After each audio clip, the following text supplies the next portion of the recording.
What is the reality within which we operate? What is law?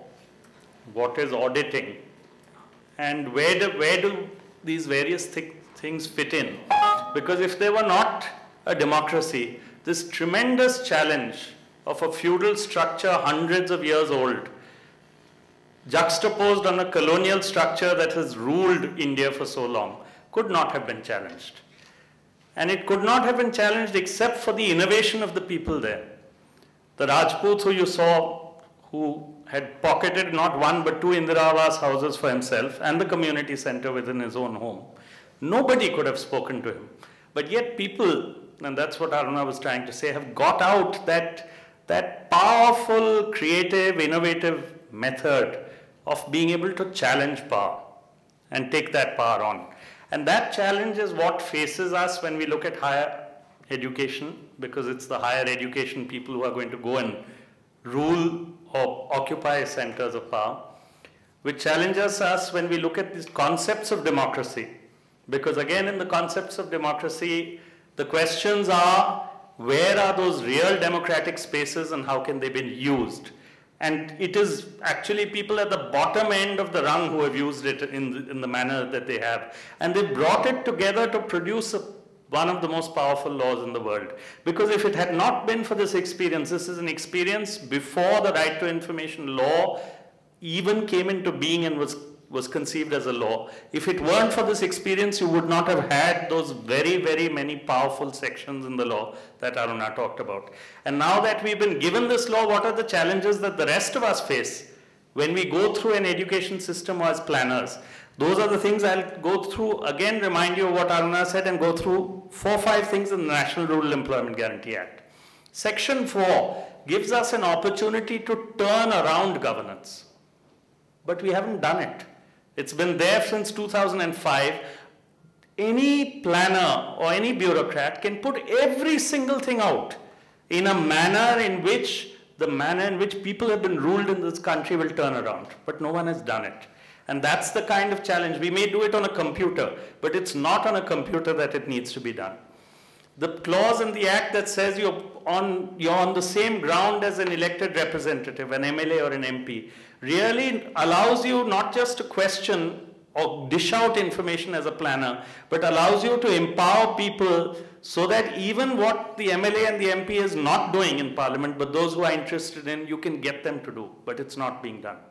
So these are the huge kinds of challenges. It gives you an opportunity, and the switch in power relationships gives you an opportunity across this country to change the way governance has functioned so that people can participate in governance. And I'll give you 3 quick examples from the NREGA. The National Rural Employment Guarantee Act is another massive act. I think the right to information, some friends of ours in a convention in Hyderabad recently said these are 2 transformatory laws. They are separate from other laws because they really have the capacity to transform relationships and the way this country is run. But they can transform now only after those who implement the law really see it in that sense. And that's the challenge before people like us, or people who are who have been gathered together today. The NREGA allows every rural Indian to ask for work and get work in 15 days. And what is the transformation there? That you have moved from a legal system where you're dishing out things to a legal system where there are entitlements and you're accountable for those entitlements. But can we produce that along with that? Can we really hold ourselves accountable? Can we create a real entitlement approach? I'll give you, in Rajasthan, under the National Rural Employment Guarantee Act, last year, 8,000 crores was spent. That's about $2 billion. 75 lakh households went to work. That's about half the households in the state. People during this economic downturn really had a situation where, despite the very messy way in which the law was being implemented, despite that, got a huge opportunity to be able to fight hunger and rank deprivation. We cook our own food. For the first time, they learn to carry water, and they learn that water, most of the country carries its own water. It doesn't come through a tap. And so they learn several things, but the biggest learning all of them go through, and they come with many questions about the NREGA, waste of money, corruption, lots of funds going down the drain. But one big day of learning is where they are asked to do 4 hours of casual, manual, unskilled work, which is what the NREGA work has to do. They start off the first half an hour with a lot of energy as if they're going to a gym. And by the end of 4 hours, they're full of sweat, they're dirty, and they're almost at the point of tears.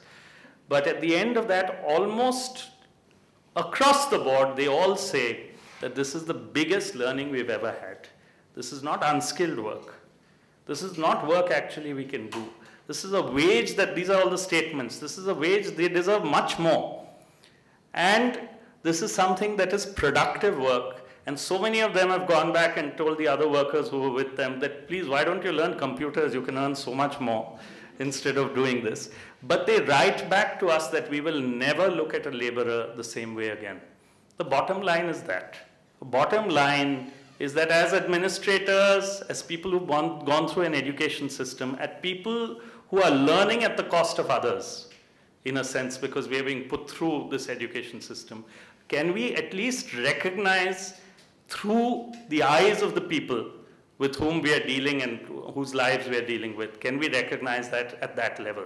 Last point I'd like to bring up is corruption, which ties together NREGA, RTI, governance, democracy, education.